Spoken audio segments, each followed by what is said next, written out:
Welcome to Time Team, and this week we're on a rescue mission because over the past 15 years at least 3 metres of this cliff has been lost, and up there are the remains of what locals think are the ruins of an old chapel, possibly up to 800 years old. But are they right? You are gambling on getting down to find skeletons which we might not actually get. I think what you thought was just a skull is actually part of an articulated in situ individual here. What I can make out is the words Rex Ang. King of England, by the sound of it. Absolutely, yeah. This is the chapel, but that's not all. Over here is another unidentified structure. Could it be a Viking settlement, or an Iron Age hill fort, or even a Second World War gun emplacement? No one knows. But what I do know is that this being Time Team, we've got just 3 days to find out. Are you sure this cliff's safe?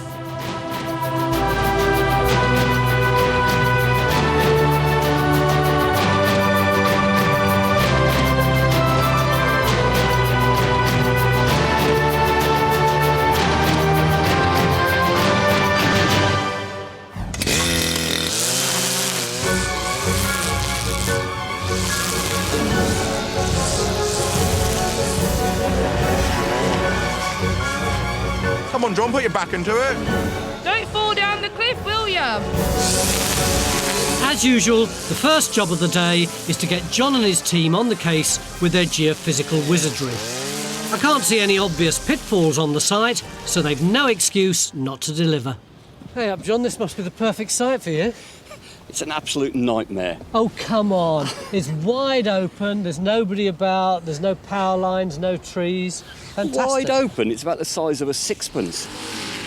It's really not an easy site. I mean, there's hardly any soil on the ground. I mean, look, we're straight onto bedrock. Come on, it's a lovely day. Enjoy yourself. Enjoy yourself. The village of Beadnell is situated on the northeast coast of Britain, just a few miles south of Bamborough Castle and the monastery island of Lindisfarne. Our site, Ebbs Nook, is a small promontory on the edge of the village. It's a location steeped in history.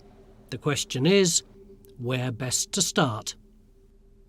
Looks like someone's done a survey or something of it already. Yeah, it was dug in the middle of the 19th century, about 150 years ago, and they thought it was associated with St Ab, who was a local 7th century saint. I mean, the chapel itself is thought to be 13th century, but what we don't know is whether or not there's any evidence of anything that is going way, way back before that time. Yeah. Also, people have been picking loose bone up along the pathway on the north side of the chapel. We need a section, a trench, that takes in the burials and the chapel. And then there's this mysterious conker-looking thing here. It is at the east end of the chapel, and there is a strong suspicion that it might be earlier. That's the crucial thing. When does the story really begin? We need to find out when the first structure was built on Ebbs Nook and discover why human bones keep rising to the surface. Could this be an early Christian site going back to the 7th century and the time of St Ebb herself? This isn't the first time in recent history that Ebbs Nook has gone under the spade. During the Second World War, it was covered in coastal defence trenches. Away from the dig, I want to find out what the 2 newest members of our team have in their sights. The first thing that I'm going to do is I'm going to have a look at what the Second World War damage will have done to the site before I look at the wider landscape as well. That's that. And then 3 metres off of that. I'm really excited about this one. I really want to get stuck into the early medieval, Dark Age history and find out who St Ebba is. The thing I'm most intrigued about, I think, is this mysterious lump. Could it be something that's much older, or is it just Second World War? Up on the headland, the team are preparing to open the trench over the chapel. It'll stretch from one side of the promontory to the other. God damn wind! Have you got a book going on how many times Phil's hat flies off in this wind? We should put a piece of string round it so it holds it on his ears, you know. Hang on, Phil. Oh! The Reverend Jane Wood is the local parish vicar, and her church is named after, you've guessed it, St Ebb.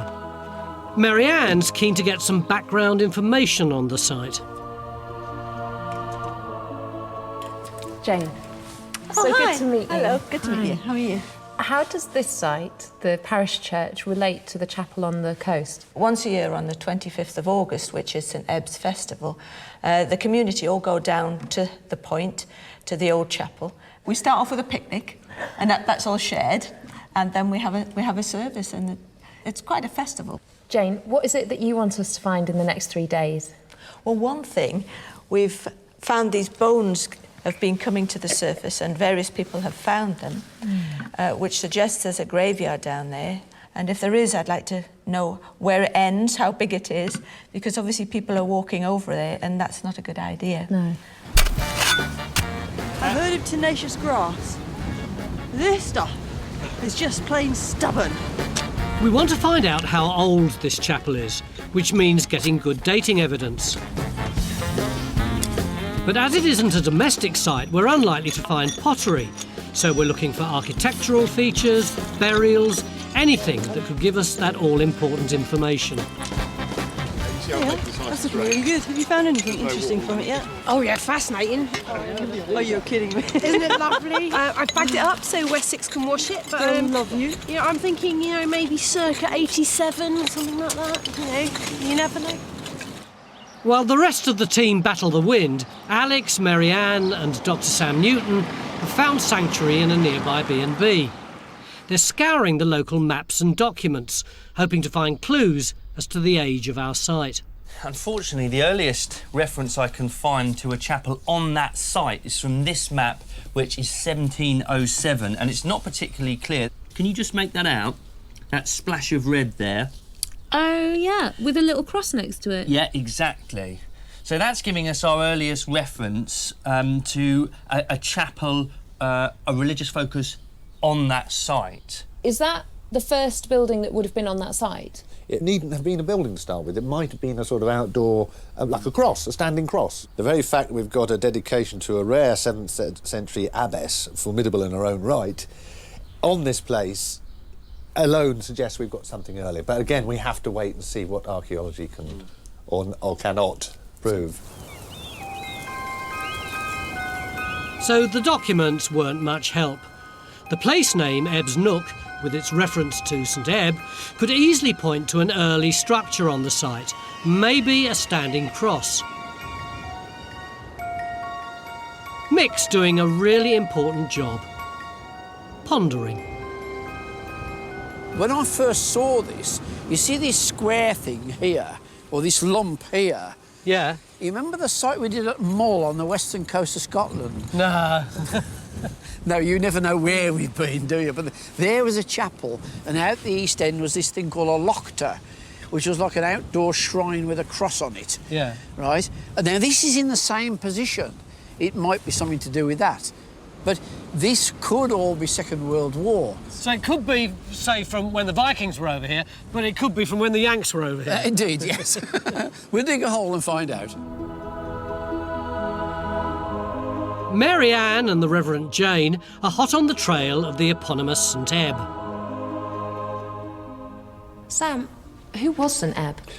Before I answer that question, I must pedantly point out the correct pronunciation should be St Ab, but we'll stick to Ebb because it's what we call around here, so fair enough. Her name, therefore, is Old English, and it fits with the names of her illustrious brothers, St Oswald himself, a king, a martyr, a very powerful man in his own right, and his almost as powerful brother, Oswy. All of them the children of the formidable old king Athelfrith of Northumbria, who really put Northumbria on the map in a very big way.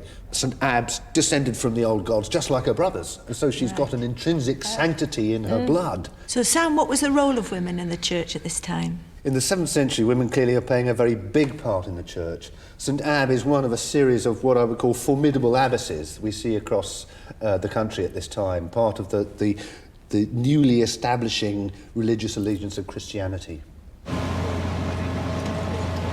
Back on site, things don't seem to be going according to plan. At least not the plan I saw. You two guys, you're always the same. You say you're going to do one thing, you do something entirely different.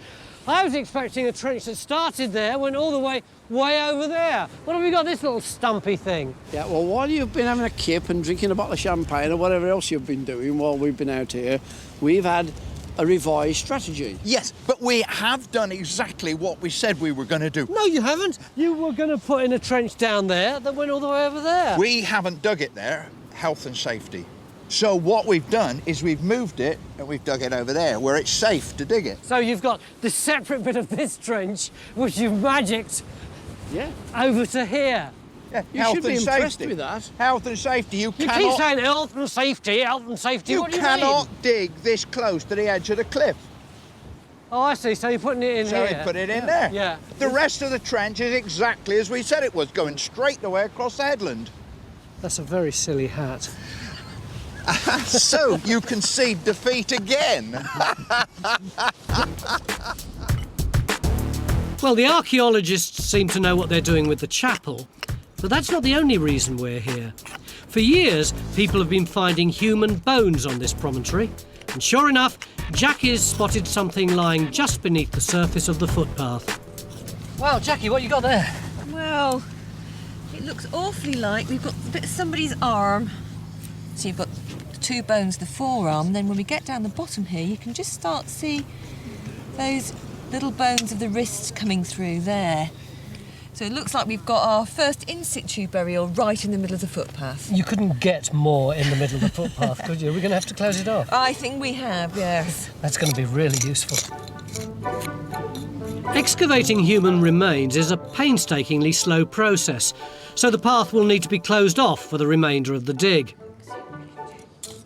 It's nearly the end of our first day here in Ebbs Nook, and while I've been tracking the progress of the trenches, Mary Ann's been out and about researching the history of the site. How you got on? OK, the documents aren't that helpful. There aren't many references to St Ebbs. So a bit scant, really. But Sam thinks that the place name is key. Well, the archaeology is pretty tantalising too. There's this feature at the East End, my conker, which we haven't even started looking at. Well, that might tie into this idea that Sam had, that if it is an early Christian site, there might have been a freestanding cross right at the end of the promontory. So, do we have a very early Christian site, or is it a Second World War gun emplacement? We'll find out tomorrow.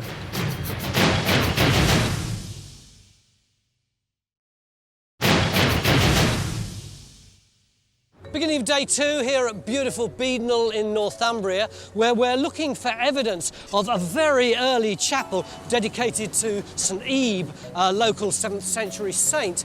And as you can see, it looks as though we've already got the later medieval chapel wall. And behind me, there's lots of mysterious lumps and bumps which appear to be much earlier, so we're certainly going to excavate those. And over here, there's the extension of this trench. We've kept the grass on top to prevent erosion. But the big story so far has got to be Jackie and the bones that she's found, including what seems to be almost an entire skeleton right in the middle of the path. What can we tell about it now, Jackie? Well, almost entire skeleton is correct, because we've got the legs down here, so we've got the femur here, kneecap and the lower part of the leg, and then across here we've got the forearm and the hand bones. But as you get up this end here, unfortunately, we've lost the bone from that end. The skull has gone. Basically, it's been eroded by people's feet as they're walking along, because it's so very, very shallow. At least it's shallow now. Yeah. Obviously, it would have been deeper in the past. How do we know that? Well, if you look to the land to either side, you can see it's much higher. Oh, I see. So actually, the original height would have been like that. Yeah. So there's all that difference in height. Yes, and you can see here, even where I was taking the turf off, the turf is lifting the bone up with it. Yeah. We've informed the authorities that a skeleton has been uncovered on site, and the local coppers have turned up to investigate. Hello? Hello. Hello. Well, here we are, as you can see, right in the middle of the path. There's parts of an adult left over there. You can see that's the arm. Yep. That's the arm there and the legs there. The implications all are that we're dealing with a medieval burial. Just bring you down out the way and just get a couple of lines off you to that effect. Is that Sure. all right? Yeah, little statement. OK. While Jack is assisting the police with their inquiries, Phil's working on getting down to the original floor of the chapel. But it's a bigger job than he'd expected. What have you found? Well, I mean, apart from just beginning to get the layout of this building, which is impressive, we're actually getting some finds. But you see, we've got within the same layer white china and medieval pot. So what, is that white china 18th, 19th century? Yeah, and that's, you know, that's probably, I don't know, 14th, 15th, 16th century, something like that. Still no idea how much deeper you're going to need to go? No, I mean, we just have to keep digging till we get to the bottom. We must reach the original floor to give us a chance of finding evidence that could date the chapel. Over in the pathway trench, Jackie is meticulously excavating her skeleton. Outside the south door of the chapel, Ian and Matt have yet to hit archaeology. So far, we've not been able to answer any of the questions we set out to resolve. Could John's geophysical results be about to give us the break we really need? Well, I hope you've not been holding your breath. I mean, it's all very confused where we've collected the data. I mean, I don't really know what we've got. I think my main worry is we know there were World War II trenches cutting across here. Oh, right. And these trenches will explain the confused geophysical results. Right. I mean, the worry is, have they disturbed the archaeology below?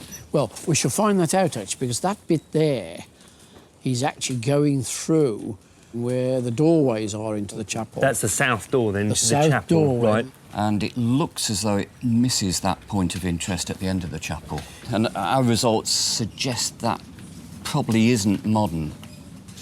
Oh, that's a relief, actually, because we are going to dig that. So if the trench has missed it and it's not modern, it's still worth us looking at in relation to the chapel.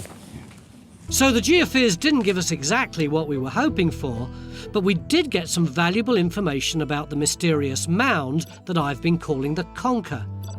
Now we know it's not a recent addition and wasn't affected by the World War II trenching, it's shot to the top of our to-do list. Result. After seeing the disruption that showed up on John's geophysics survey, Alex is seriously concerned that the archaeology in the south doorway trench could be badly damaged. How's it going, Matt? Not bad, actually, Alex. Look, we've actually cleaned down to what I'd like to think of as the first kind of undisturbed bit of archaeology. You say undisturbed? Yeah. Well, that's great news to me, because this is the area where we were most worried about that Second World War damage. Coming through the south wall of the chapel here, and this is, of course, where you're digging. So it looks like the Second World War trench would have come across something like that.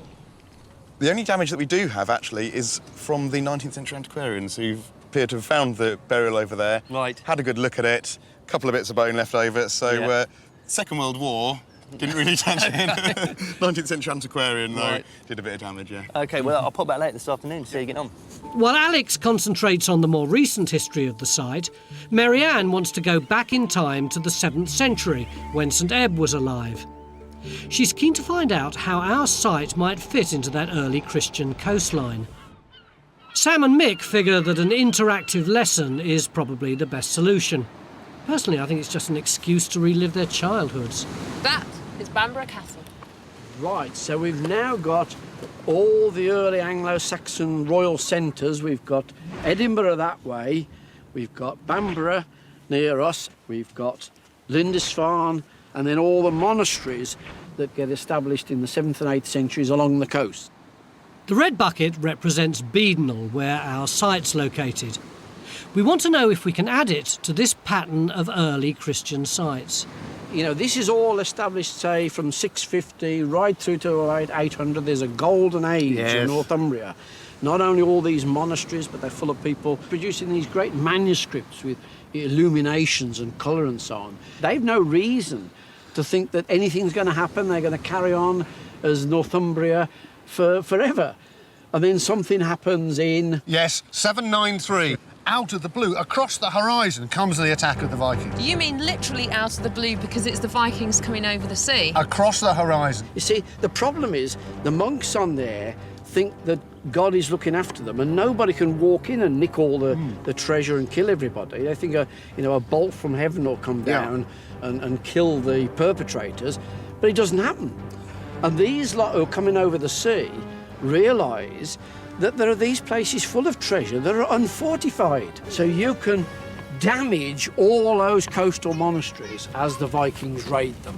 Monkwearmouth, Jarrow, What Whitby. happens to the monks? Well, the monks leave Lindisfarne and they eventually end up at Durham, which is a fortified peninsula in the Wear Valley. And is that it? No, that's still not it, because in the 12th century, people from Durham, seeing all these ruined and wrecked monasteries from a couple of hundred years before, decide that they've really got to re-establish them. They rebuild Lindisfarne, they rebuild Jarrow, and that could well be when our place at Beadnell is established as part of that process. Or re-established. Or re-established, yes. You telling me I have to build all these castles again? You've then got to repair them, because they all get repaired in the 12th century. So Beadnell could have been an early Christian site abandoned during the Viking raids and rebuilt in the 12th century. Or it could simply have been established when the monks returned from Durham to reclaim the coastline. We really need to find something we can date. It's halfway through day 2 and things are beginning to hot up. At the far side of the chapel, we've discovered a skull. And over by the south doorway, Matt's finally reached something useful. And there's two interesting things going on in this trench. This end of the trench, we've got a wall coming along there, and it seems to turn a corner and go off in that direction beyond the end of the trench. And that's pretty unexpected. It's on a completely different alignment to the chapel, doesn't seem to join up with it. It could be an earlier structure. What's slightly more expected is down here. Can you see these stones? We've had a few bones come out of it, some adult foot bones there, and we've got a child or baby's leg bone as well, so 2 individuals. Is this what they call a kist, a sort of stone-lined burial? Yes, you can see it coming across there, along there, be going out this direction beyond the trench. What are you going to do with it now? Well, I think we might just keep on going inside here, see if we can find any more bones, and then possibly extend either way, I think. The mystery wall. So that mystery wall means there could be a second building on the site, which is great. But we still haven't got any datable evidence, and we're running out of time.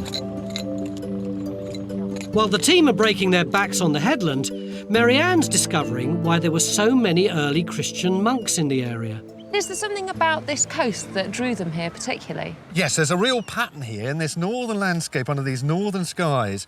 There's a sense that the coast is at the edge of the world. We're right out on the edge of the known world. They're turning their backs on everyday life, and they are contemplating the infinite in these remote spots. These are the northern equivalents to the desert fathers wrestling with their demons. In our quest for knowledge about the site, we're leaving no stone unturned.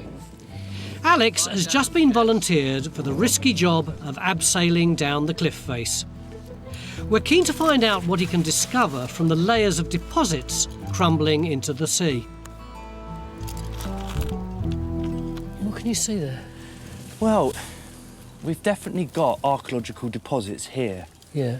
And if I actually just lean up to there, OK, that is a mussel shell. Now, what's it doing all the way on top of our promontory here? How did it get here? Yeah. So there's someone obviously living up here and eating seafood. So could it have been some kind of dump around here, do you think? We know we've got the same sorts of deposits eroding out of Lindisfarne, Holy Island, just further up the coast. So it's just as likely that if we've got human occupation here, that they're going to obviously be throwing their waste out. And this is what we're seeing being exposed here by the weather. Right, well, let's see who's in the lunch queue first, shall we? Certainly not going to be me, is it? Guys?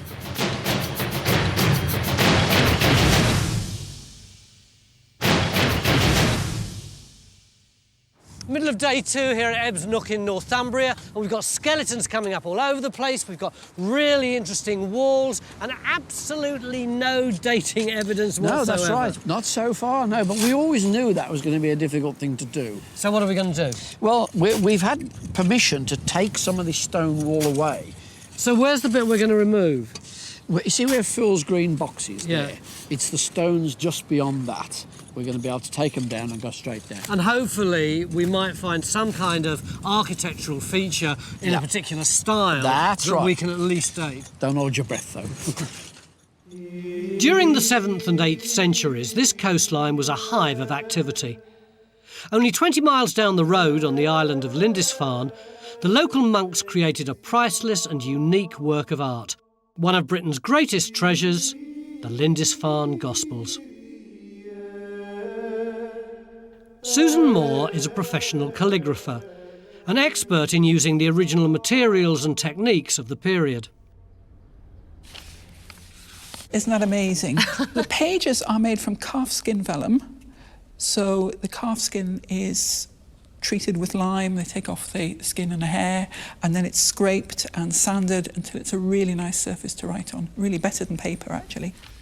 Did they have to make their own paint as well? They did. They couldn't just buy the paint, so you had to go right back to the natural materials, and some pretty weird and wonderful stuff there. I think the purple is made from lichen mixed with stale urine.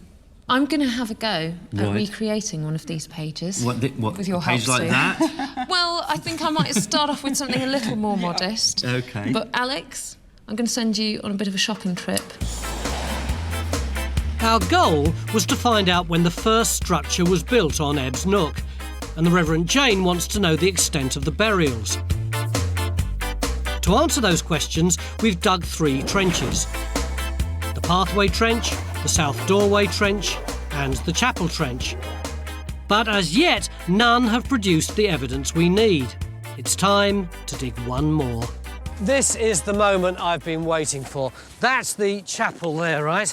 So it's here on this drawing. And over here is a thing which I called the conker, because it's got little spikes coming out of it. It actually looks more like a Space Invader, but people are still all calling it the conker now. And that here, excuse me, lads, and you reckon, Mick, it could be quite early, don't you? It could be, yeah. I mean, it's little sort of structure like this off the east end of a chapel like this.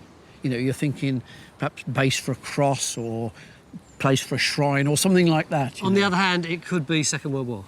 Well, I don't think it can, because John's looked at the geophysics now and he can see the concrete bases of structures up here, and this isn't one of them.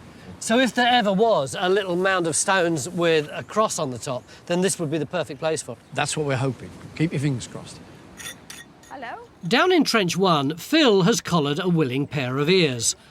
For the Reverend Jane, it's a unique opportunity to see layers of history peeled back from a place that's always been close to her heart. What do you think, then? It's amazing. It really is amazing. It's just to think that for 7 years I've been holding a service at that level here on St Ebbe's Day, and here we are in it. You know they dug it out in the 19th century. I've been told that, yeah. OK. Now, their interpretation of it was that where we're standing now would be at the east end of the nave. So, they're suggesting that you'd go through there and the high altar is in front of us. That's where you go, that's not where I go. Yeah.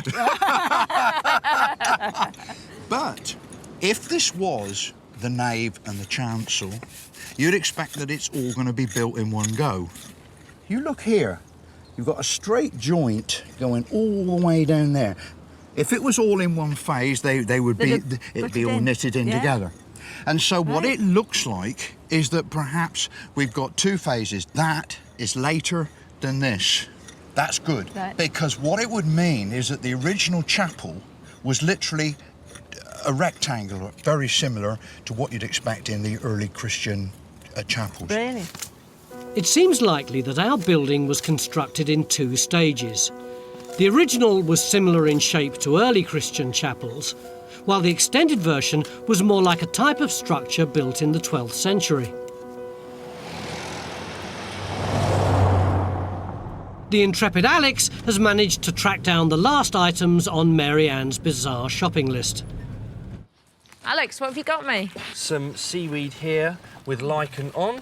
Good luck making pigments out of this stuff. Swan's feathers as well. Ah, just the job. They said it couldn't be done. Some eggs, some charcoal. Good. Copper? Copper, yeah. Some copper as well. I've got my work cut out. See you later. Good luck.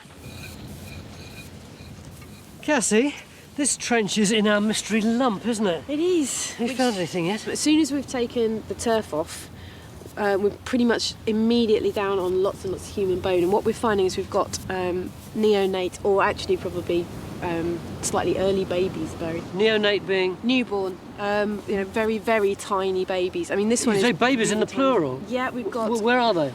One just over there. It's quite hard to see in the dust. There's just some ribs, a skull at the top. Yeah. And he's sort of curled round to the left, so he's got his arms up and his legs up. And the same with this one. Is the skull just here, little eye socket, if you can see how tiny that is. Yeah. And then there's a humerus and the arms just down there, back round there, and again legs sort of facing this way. Have you any idea why so many newborn babies might be in the same place? Well, the idea is that as a complex like this falls out of use and the centre moves to whatever your new local church is, that the site continues to be used for the burial of very tiny infants, people who aren't baptised, if you like, people that haven't quite made full status to end up in a churchyard. So they're a little bit of a problem, yeah. And you take them to as near as you can get to a holy place. And it seems to be that you take all the babies to the same place. How do you find doing this kind of excavation?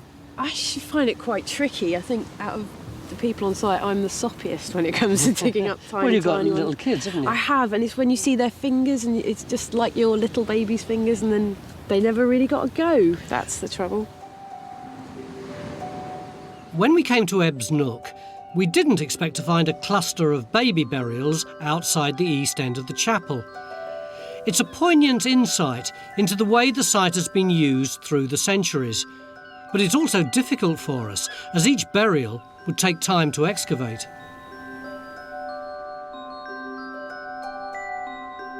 In the chapel trench, the central wall has been dismantled in the hope of finding some datable architecture, but it's a long shot.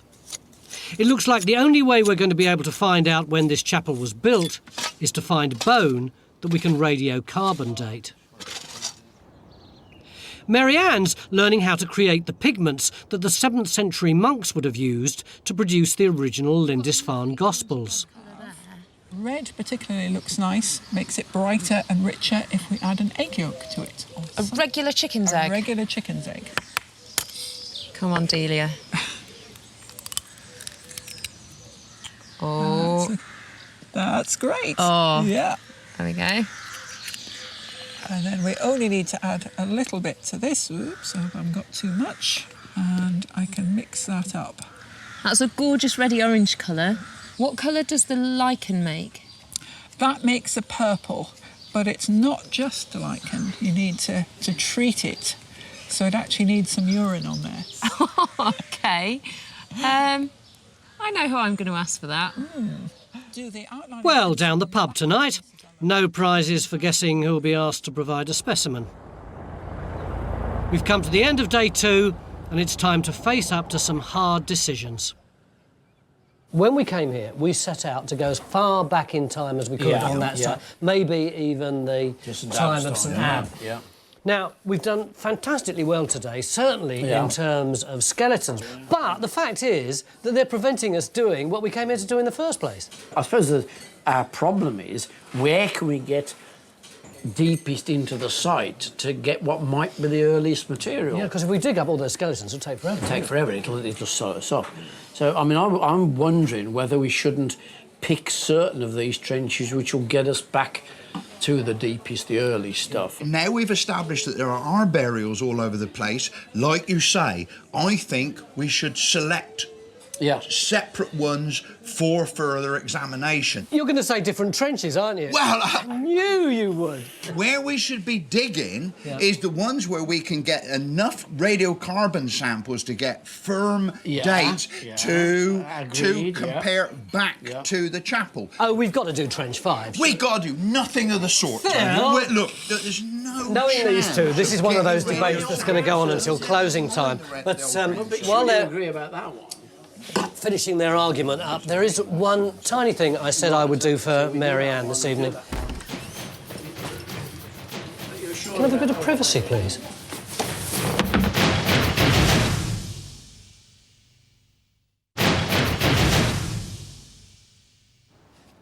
Beginning of day 3 here in Ebbs Nook in Northumbria, and we've got a major problem. As you can see, there's a skeleton there slap bang in the middle of the path without a head. Over here in this trench we've got a jumble of bones plus a skeleton with its head. In this trench here we've got the skeletons of 3 little babies. 4 little babies, thank you Cassie. As you see, things are changing all the time. In this trench there's a jumble of bones. Down here we've got a stone burial box and another jumble of bones. And the problem is all these bones, understandably, take a long time to deal with, which means we can't get down to the archaeology and answer the questions we came here to answer, which are, how old is this site and can we link it to its patron saint, St Ebb? And the debate has been going on long and hard all through the evening. As you can see, there's a few bleary eyes here today, in particular this pair of bleary eyes. I'm not good in the morning, you know that. I know, but what are we going to do about these trenches? We can't dig everything, can we? No, well, we certainly can't deal with all the burials in every trench. And I think we're agreed we don't need any more trenches. Absolutely. We've got a lot of work on. But you disagree about which trenches to leave and which trenches to dig. The difficulty is deciding which ones will give us the earlier material or the earlier burials that we can get dates from. You are gambling on getting down to find skeletons which we might not actually get. You do realise that between the two of you, you've argued for every single trench, except Trench 5, the one with the little babies in it, which is the one that I want to excavate. Don't laugh at me, Joe Grundy. The reason is because Mick says that that could be where the earliest part of the site actually is. You might have to swallow your pride and actually accept that because of the babies in there, we cannot resolve that trench. They are so irritating. Without something to date, we're unable to prove the age of the chapel. As this is a religious site, we're unlikely to find much pottery, so our only option is to look for a burial, either under or next to one of the walls. Mary Ann is ready to start work on her Lindisfarne Gospel page. She's using similar materials and tools to those the monks worked with over 1,000 years ago, but she's only got 1 day to create her work of art. Sue, this is really hard. It is very detailed work, absolutely minute. Is it likely that they would have worked outside? I think it's quite possible. After all, the windows are very small, and if you've got a nice sheltered area, the light's brilliant when you're working outside. We've got an extra piece of equipment on the promontory, and within minutes, it pays dividends. This has just come from the spoil that Alan's detecting on at the moment. It's a medieval silver coin. So you can see just about make out the portrait of the king. What I can make out is the words Rex Ang. King of England, by King the sound of it. Absolutely, yeah. And I've managed to date it so far between 1277 and 1379. What do you think then, Jackie? Well, I think what you thought was just a skull is actually part of an articulated in situ individual here. So you've got the neck vertebra coming down here, and then across here we've got the shoulder. So I think we've got an undisturbed burial. This is the kind of staining you get from shroud pins. Now, the problem with shroud pins is that they have a very long life, so it's not very handy for dating. But there have been none found before the 12th century. So another great find, but still nothing to link our site to the 7th or 8th century. And we're running out of time.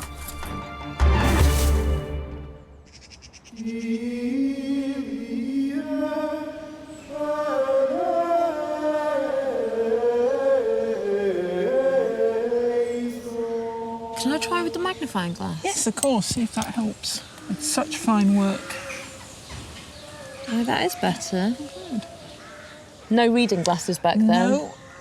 People argue about whether they might have had some kind of magnifiers, but there's no evidence for it.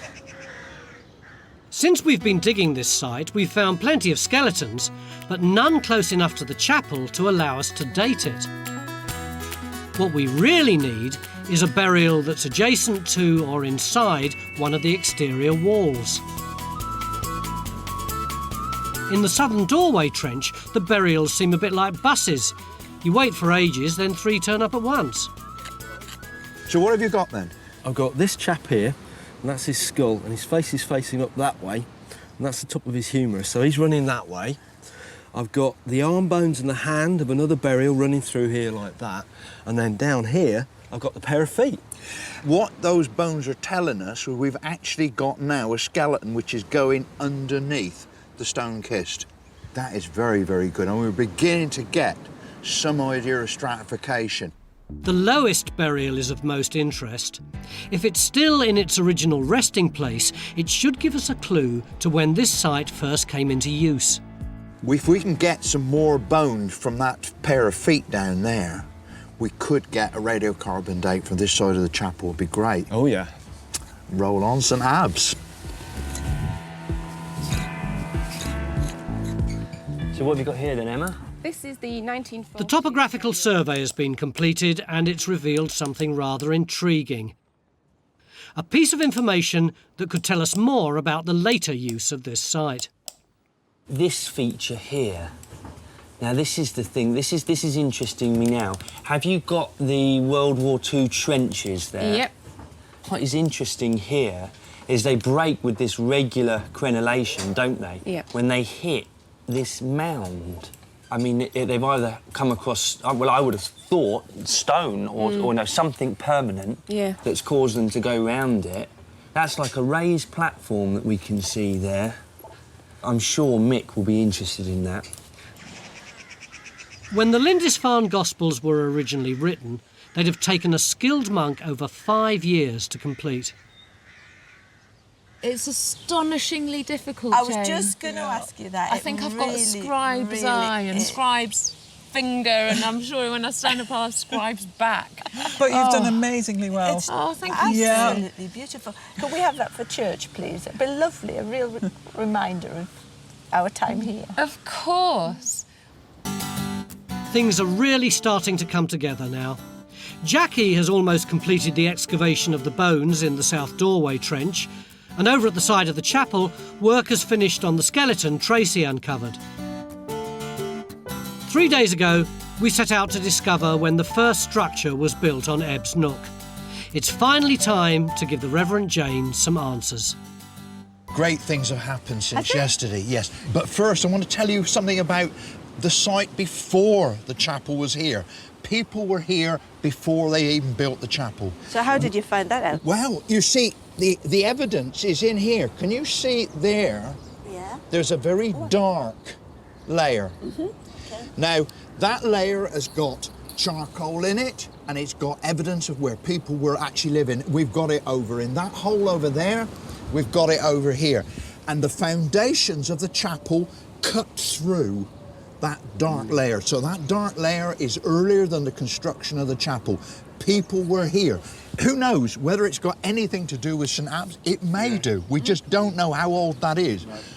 But the first building is this square chapel that we're now standing in. And it's a double square, and that type of plan is more associated with early buildings, say earlier than 1100. We've now dug this away, and you can see here, this is the foundation of the main east wall that went right the way through. Yesterday I was talking that maybe this would be where the altar originally stood. Now I think later on you're actually going to be redepositing some bones that have been found eroding out of the pathways that have been brought in by local people. Might I suggest that this could not be a more appropriate place? I mean, this marks the place where the original altar would have been. What better place to put them back? Yeah, that would be perfect. The very first building that stood on this site would have been a small chapel, possibly 7th or 8th century. We think this was extended in the 12th century to form a longer building. The mystery wall Matt found could have been part of a priest's dwelling, and the mound that Alex pointed out on the topography may have been the base for a large fire, a sort of primitive lighthouse. Our enigmatic conker trench remains a mystery. We chose not to disturb the baby skeletons any further and closed it down. We'll never know for sure, but it's possible that this area could have been the site of a very early standing cross. To help us date the site, we took radiocarbon samples from 4 of the chapel burials. Surprisingly, they all dated to between the 16th and 19th centuries, This means that Ebbs Nook was used as an unofficial cemetery for centuries after the chapel had gone out of use. The burials here were probably people excluded from the parish churchyard, perhaps those who couldn't afford a parish burial, or even bodies washed up on the beach.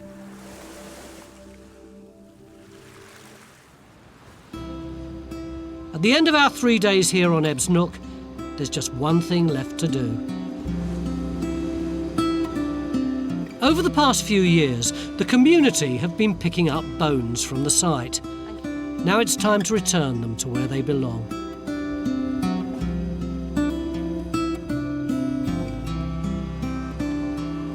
God our Father, in loving care your hand has created us, and as the potter fashions the clay, you've formed us in your image.